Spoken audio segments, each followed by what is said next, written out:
Welcome to Fundamental Journalism Skills Design Part 1. In this video lesson, we are going to look at the components of a design package as well as the elements of design.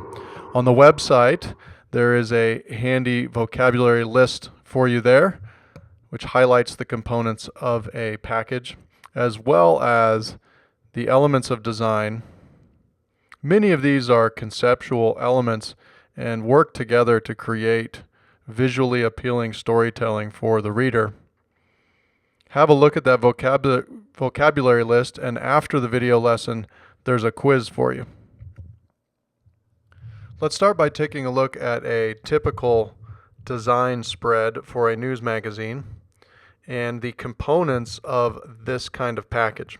We see at the very top right of the left-hand page the headline. Underneath the headline is what we call a deck. Information that furthers the headline, yet another entry point for the reader. Sometimes it's the lead of the story designed to be the deck.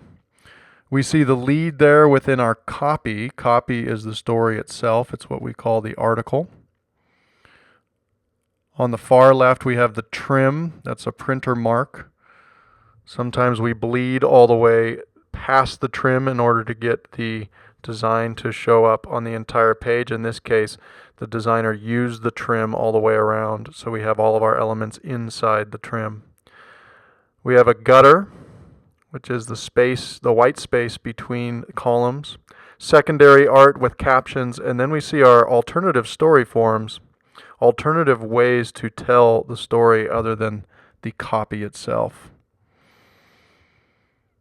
Let's take a look at some designs done by RJ Media students for the news magazine. You will see these elements in each of these designs. Some have all, some have some, but you see them there. Certainly, this is a nice dominant image, lead art we call it, whether it's a photo or an illustration. This 3-page spread includes secondary art, alternative story form, storytelling at the top there with the graphs. Dominant art here with the copy, headline, you can clearly see. A lot of these spreads look pretty formulaic. A template was used and all of the elements are there, but within those design elements, we'll see there is some freedom for the designer. Here's a photo essay, although it doesn't have captions. Great photos there. This is a great use of typography within the design with the lettering at the top, using type as part of the overall design. Lots of copy here. We see a pull-out quote on the top right. We have headlines, decks, subheadings even. I want to take a look at this spread here by Editor-in-Chief Maddie Merritt. 4-page spread, dominant image you can see on that first page. 2 separate alternative story form graphics there on pages 3 and 4. It's a nice Starbucks spread here. Dominant image, secondary art, headline deck. We have the quiz at the bottom right, which is an alternative story form option. Some nice balance distribution of components on these spreads. Use of typography again. Use of white space. White space is your friend. You want to make sure to let the reader's eye draw towards the story and towards the images in your design. Some nice profiles here. Again, using type and spot color for effect. Headline placement. You can see the emphasis, a component that stands out. This is a good example of using for your lead art, not photography, but you saw with the Red Bull one there, illustration. Some other profiles here. Design really relies on quality photography. They work hand in hand. It's all about unity, that feeling of harmony between components within a composition. Design really is an art form. Rhythm throughout the page of balancing elements in that spatial relationship. Dominant images. Here,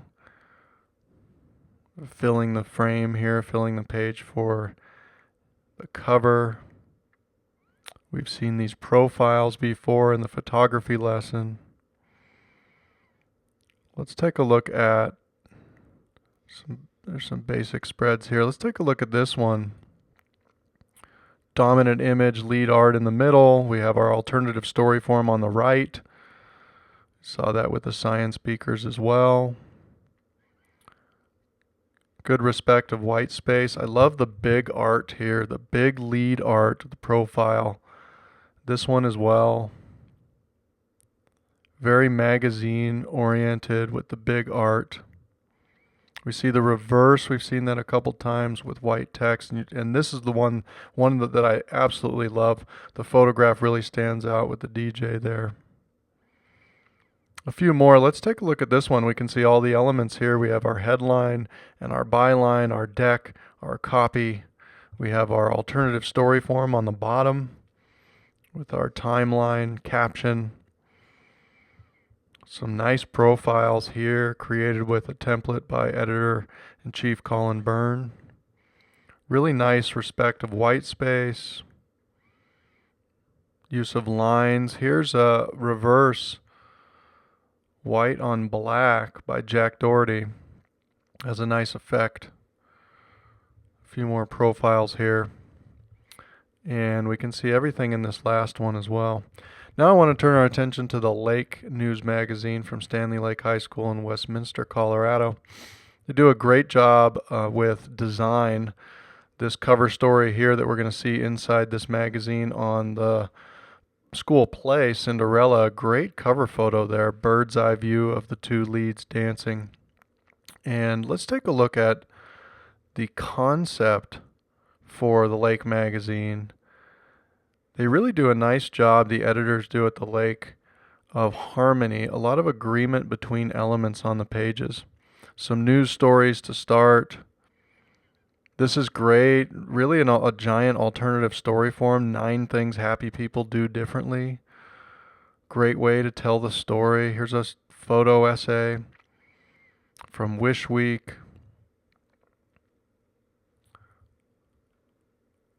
And this is the cover story, a 4-page spread, I believe. Here's page 1 and 2 with the lead art, dominant headline. We have an alternative story form on page 3 here, Cinderella per capita.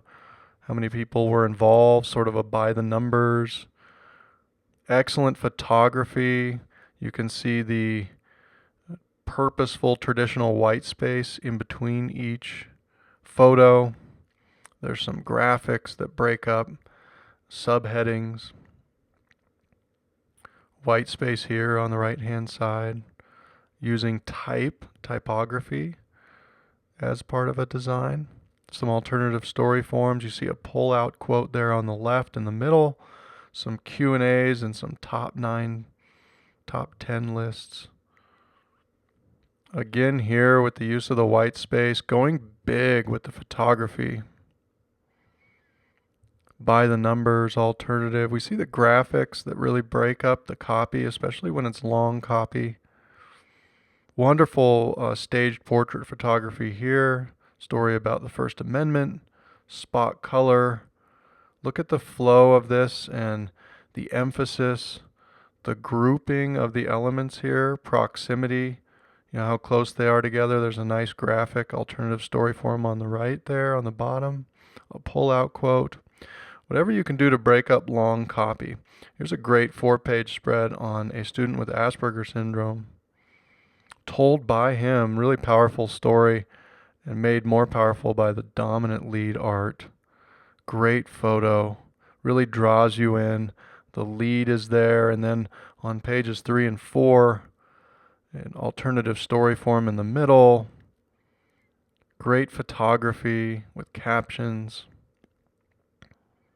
Some nice low angle shots there, but look how Everything is spaced out and we have that rhythm throughout the page. Distribution of components for stability there. That's what we call balance. Everything's symmetrical or asymmetrical if it wants to be. And even their editorials here, I like that they have illustrations with them. That's Fundamental Journalism Skills Design Part 1. Thanks for watching. Go ahead and take the quiz on the site, and I'll see you for Fundamental Journalism Skills Design Part 2.